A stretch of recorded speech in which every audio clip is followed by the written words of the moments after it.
materi penerapan Dwifungsi ABRI. Penerapan Dwifungsi ABRI.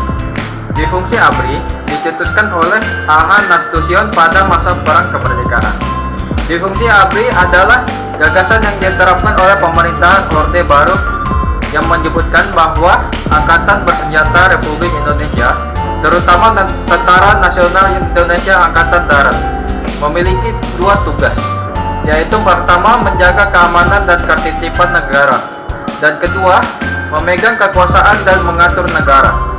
Dwifungsi sekaligus digunakan untuk membenarkan militer dalam meningkatkan pengaruhnya di pemerintahan Indonesia, termasuk kursi di parlemen hanya untuk militer dan berada di posisi teratas dalam pelayanan publik nasional secara permanen.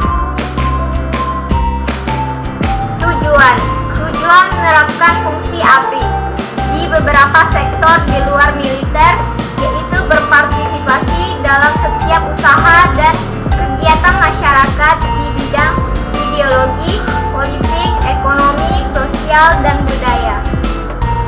Fungsi ABRI menyeimbangkan peran ABRI antara peran dalam berbagai bidang di masyarakat dengan peran utamanya dalam militer. Pelaksanaan.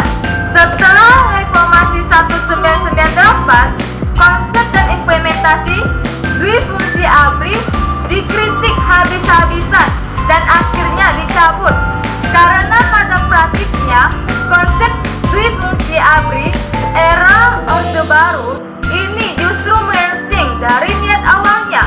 Sebagai suatu organisasi, ABRI memiliki peran dalam proses penyusunan dan pelaksanaan pemerintahan. Peran ABRI sebagai organisasi militer era Orde Baru tersebut dikenal dengan istilah dinamisator dan stabilisator dalam politik dan ekonomi bangsa. Dwifungsi ABRI memungkinkan ABRI mempunyai kekuasaan negara dan hal ini membuat demokrasi terkikis. Selain itu, kerap terjadi pelanggaran hak asasi manusia ketika militer memegang kekuasaan. Militer dianggap terlalu mencampuri urusan sipil dan negara.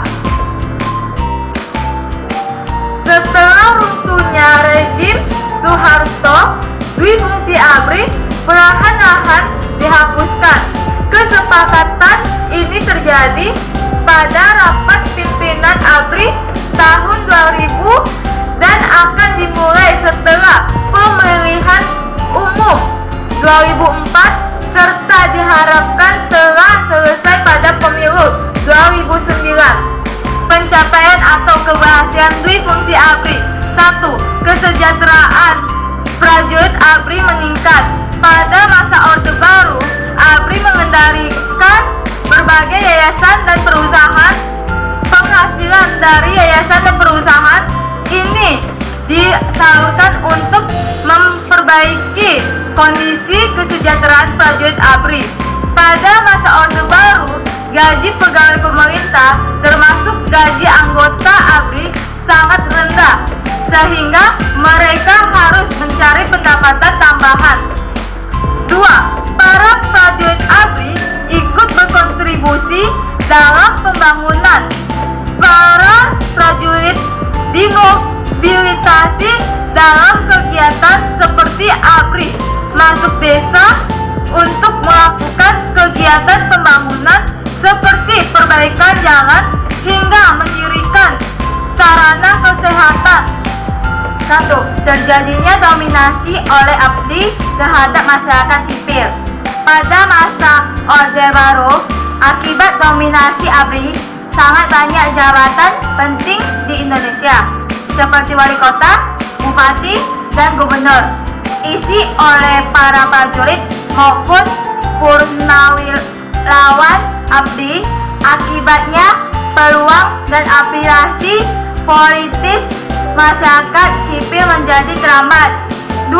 ABRI menjadi alat politik taktis. Dengan Dwifungsi ABRI, di MPR dan DPR terdapat anggota Dewan dan Majelis yang ditunjuk oleh APRI. Bersama dengan para kepala daerah yang berasal dari APRI, mereka dianggap sebagai kepanjangan tangan dari Presiden Soeharto.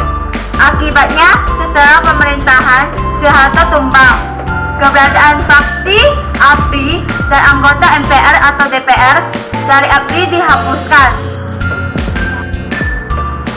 Kami dari kelompok 3 berharap materi yang telah kami sampaikan dapat berguna bagi kita semua.